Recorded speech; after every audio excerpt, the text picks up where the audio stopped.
This story starts with objects in a museum collection. A black and white photograph of a dog. A skull. A collar. On display in a vitrine. In a room.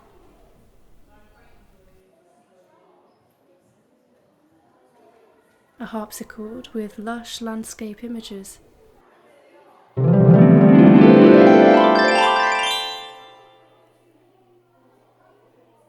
An elephant. A giraffe.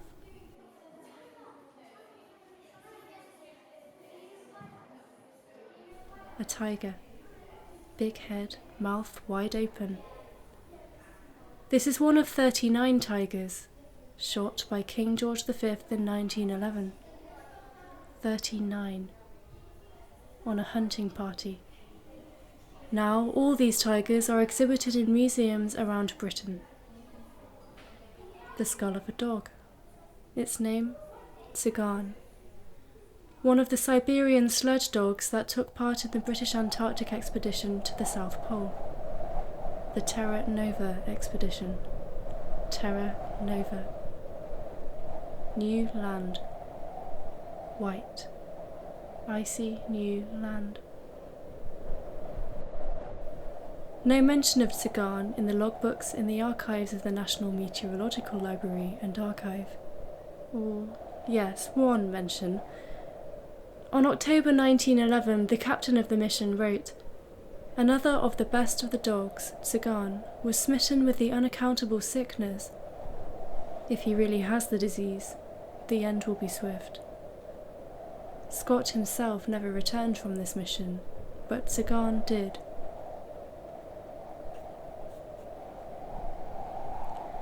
Each of the 33 dogs on the mission was officially named by a British school.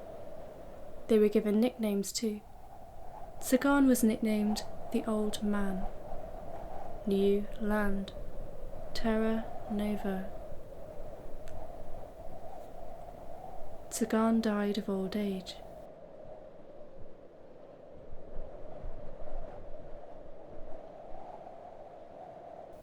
His portrait, his skull, his skin, and later his collar were donated to the museum. Chief executives. But this is a map and it overlays Europe, so kind of land people would know, with underneath of it the route of the actual journey to the pole, and it's been done basically so that people can get a sense of scale of just how far they actually had to go, because you look at that and because of the scale it doesn't look all that far, and it's only when you overlay this that you realise they were walking from somewhere beyond London through the entire length of France, basically down to Menorca.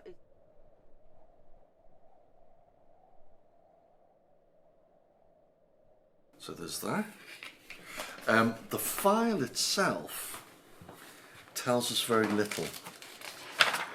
However, we do have the sled.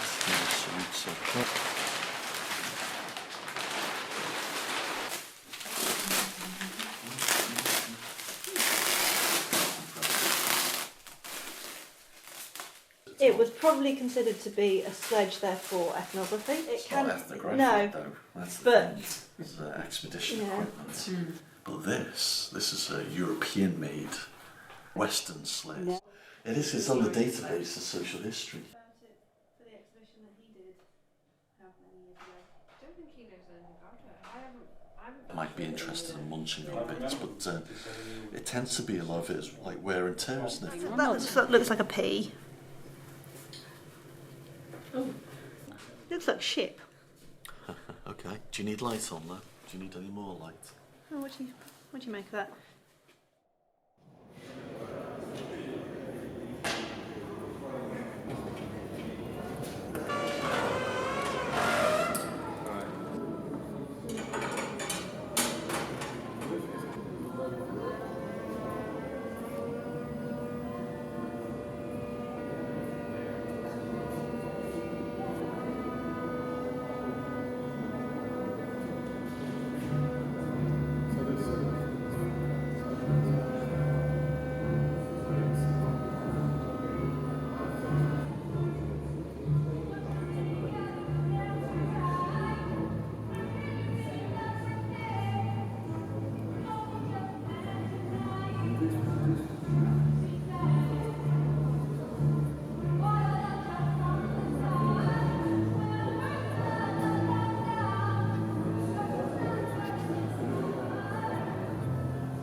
Why would a museum keep a skull under collar and display it too? Why does one mount a flag in a cathedral? Where is the skin?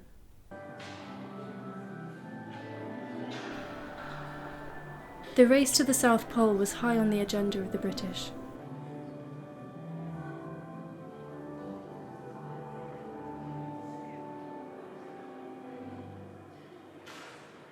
There is logic to the cereal packet, honestly.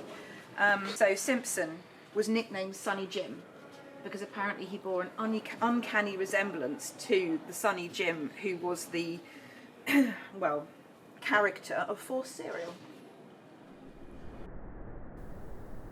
To make detailed records of the extreme weather and climate, they built weather stations, balloon experiments to test the atmosphere.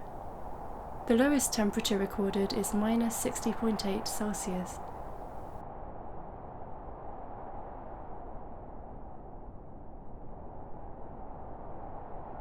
The wind gusted to hurricane force.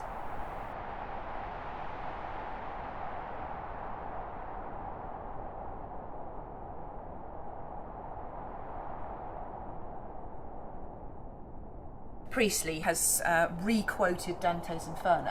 I think it's bellowing there groaned a noise as if a sea in tempest torn by warring winds, the stormy blast of hell. With restless fury drives the spirits on, with restless fury drives the meteorologist on. Whirled round and darkened amain, saw annoy. Dante's Inferno, chapter 5, line 30.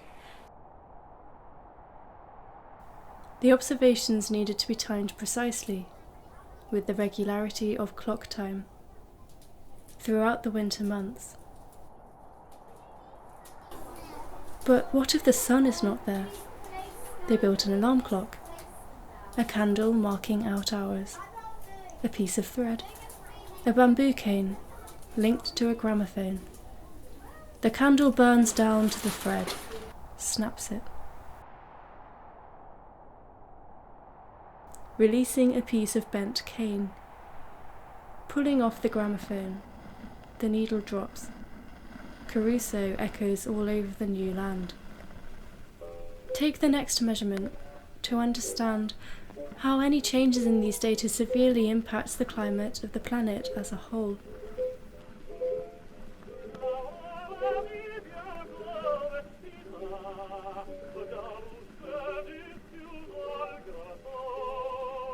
But this is not the whole story. Scientific investigation may be one motivation, but at the heart of the Antarctic expedition is the idea of the myth of the British Empire.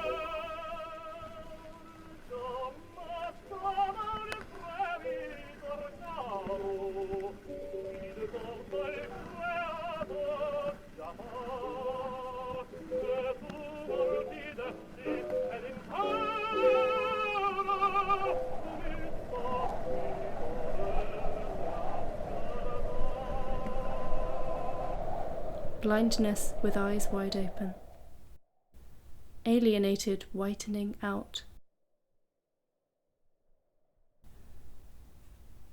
Artists and writers elevated the Arctic explorations to a national and nationalist obsession. They brought the icy landscape to life through fictional works,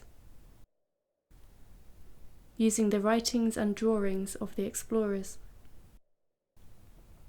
The terror, the solitude, the obscurity, the confusion of great undefined spaces, of uncontrollable and menacing power, the sublime engraved in the human mind, attitude of thought. But this is not the whole story. The slow stream of trauma, dramatic disappearances and deaths kept the tragedies fresh in the minds of the British public. Dramatic images of the powerlessness in the face of the vast, inhospitable Arctic landscape. Greatness infused with terror. Heroism of the Empire. The gap between thinking and being in the world is wide. The photographer of Terra Nova knew that what you think you see is not always what you see. he carefully staged the image of the mission, a stage that evoked the whiteness and mythic desolation of the alien landscape to the public, showcasing martyrdom that stands for the ideals of the Empire, a demonstration of an overwhelming illusion, a constructed promotion brought to the homes and hearts of British people. New land, places made and remade, placing the flag. To give meaning and ownership to a landscape that disappears in abstraction, saying, this is here and this is ours. We were here first. Once afflicted by powerlessness and inability to grasp the totality of observation, man now becomes conscious of his and her destination by his and hers own doing. Also, this is not the whole story. We've entered this land. Evidence suggests people have been here before us. Because we have now walked this land, should we leave our mark here to prove we were here? Yeah. Or should we not? Now, the thing that's unusual about this island is that we've never been somewhere like this. And we've ended up here at this tempting, treasured, exciting, confusing, majestic place, yet beautiful, that we were here. Do we put a flag down, as Simon said? What is good about saying we've been here? What is positive about it? What is the risk then of us leaving our mark? Do you think when you've discovered something, it's vital to tell the world about it? Or do you think it's precious to keep some things and hold them close as a private adventure when we're such a strong team? What do you think? Can I just have a vote then? Who thinks we should leave our mark because they're proud that we've been here and it's to be celebrated? Interesting. Who thinks we should act as our name suggests, the sapphire sea crypt? And it's like we've never been here at all. But the lesson of Frankenstein, as a glimpse into our future, is that power must be tempered with responsibility. Unable to cope with thinking the unthinkable, time is ticking.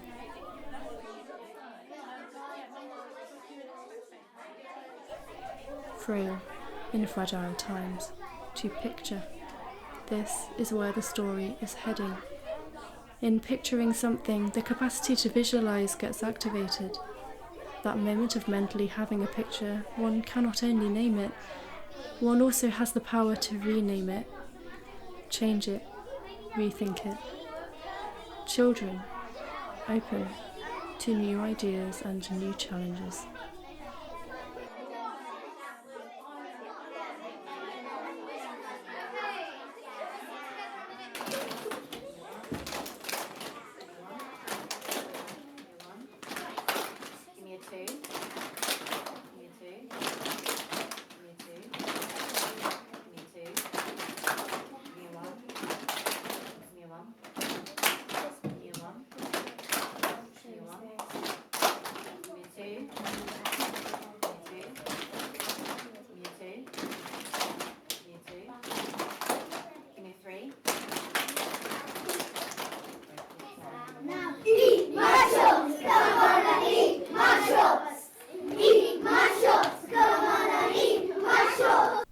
Why does the shape of the human brain look like Antarctica?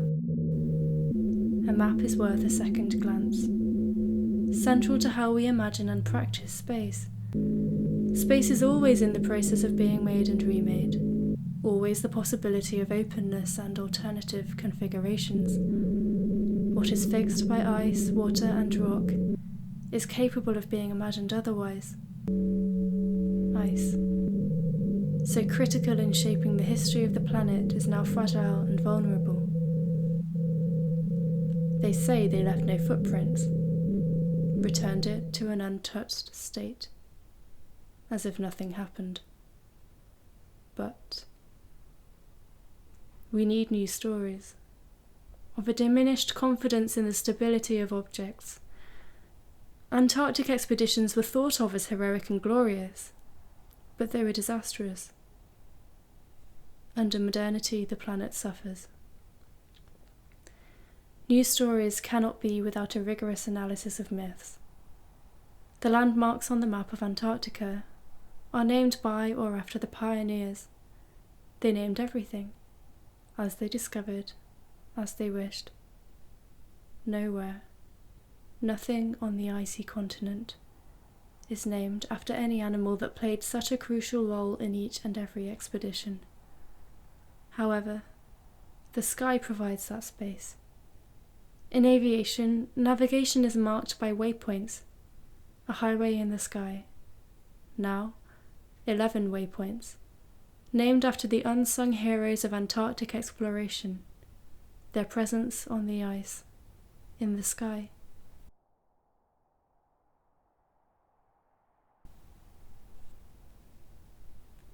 The name Czigane does not appear.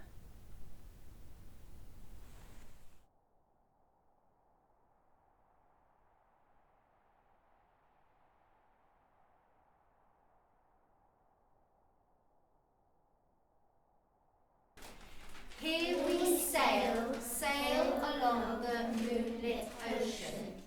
Through the freezing snow and hail aboard the good ship Tiger. Through the freezing snow and hail aboard the good ship Tiger. What do you do with the ra? So basically, that's a raft. Ra. Here we sail, sail along the moonlit ocean through the freezing snow and hail aboard the good ship Tiger. Ra. Here we sail, sail along the moonlit ocean through the freezing snow and hail aboard the good ship Tiger. Ra. Here we sail, sail along the moonlit ocean through the freezing snow and hail aboard the good ship Tiger. Ra. Here we sail, sail along the moonlit ocean through the freezing snow and hail aboard the good ship Tiger. Ra. And you get faster every time. Here we sail, sail along the moonlit ocean through the freezing snow and hail aboard the good ship Tiger. Ra. Here we sail, sail along the moonlit ocean through the freezing snow and hail aboard the good ship Tiger. Ra. Here we sail. The author has given us a thumbs up. Is that alright? Who's the author? Me. Steffi wrote it. We're on our way to find the treasure. We're on our way to find the treasure. On our way to find the, I thought with the treasure maybe we could like go like that, like it. We're on our way to find the treasure. We're on our way to find the treasure on a sandy, stony island. On a sandy and stony island. On a sandy, stony island. Yeah. Rum and gold will be our pleasure. Rum like that Rum, and gold. rum and gold will be our Pleasure. pleasure, heart. Pleasure. Rum and gold will be our pleasure aboard the good ship Tiger. Ra. So, we're on our way to find the treasure on a stony, sandy island. Rum and gold will be our pleasure aboard the good ship Tiger. Ra. We'll just do 2 verses. So, here we sail, sail along the moonlit ocean through the freezing snow and hail aboard the good ship Tiger.